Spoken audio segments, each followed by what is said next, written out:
खुले हवा की जरूरत है या फिर एक नामहरम के साथ हराम का रिश्ता रखने की जरूरत है? बताओ तुम।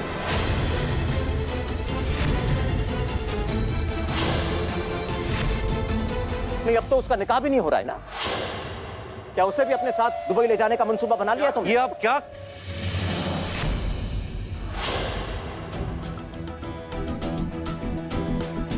कह रहे हैं आप अब्बू? आप हमारे बारे में ऐसे सोच कैसे सकते हैं? हमें लगता है कि जिसने भी ये पट्टी पढ़ाई है ना, दिमागी मरीज है वो। दिमागी मरीज तुम हो। उस गैर लड़की का कर्ज चुका के आ रहे और गैर लड़की पर कुछ नहीं लुटा रहे, अपना फर्ज निभा रहे हैं। क्या फर्ज निभा रहे हो तुम? एक नामहरम का साथ देकर फर्ज निभा रहे हो तुम? वो लड़की तुमसे गुनाह पे गुनाह करवाती जा रही है और तुम करते जा रहे हो। उसे तो तबाह कर देंगे।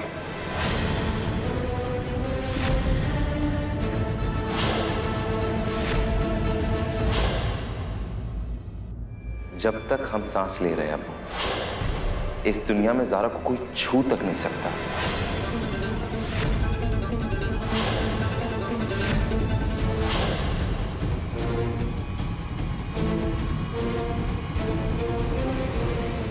आप भी नहीं।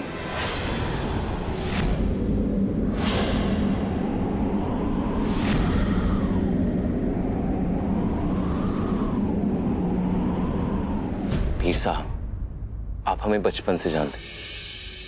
आप जानते कि हम अपने लिए कभी कुछ नहीं करते। हाँ, हमने कंपटीशन में हिस्सा लिया, लेकिन क्यों? एक फर्ज निभाने के लिए। और मेहनत की है पीर साहब। मेहनत करने के बाद हमें वो पैसे मिले और हमने क्या किया? फर्ज ही तो निभाया। बाकी की सारी रकम पीर साहब हमने तो मदरसे में दे दी है। अब आप ही हमें बताइए, गुनाह कैसे हुआ?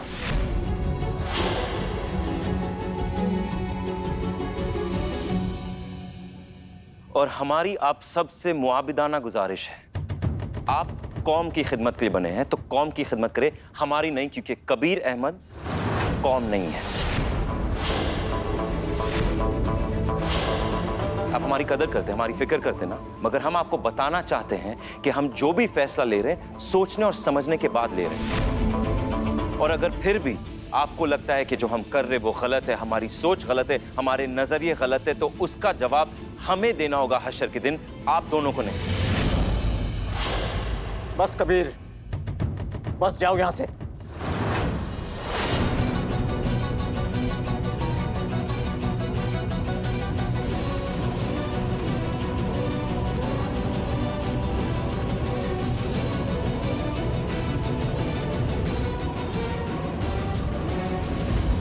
ये कबीर मियाँ की गलती नहीं, ज़ारा की ज़बान बोल रही है। ज़ारा! ज़ारा! ज़ारा!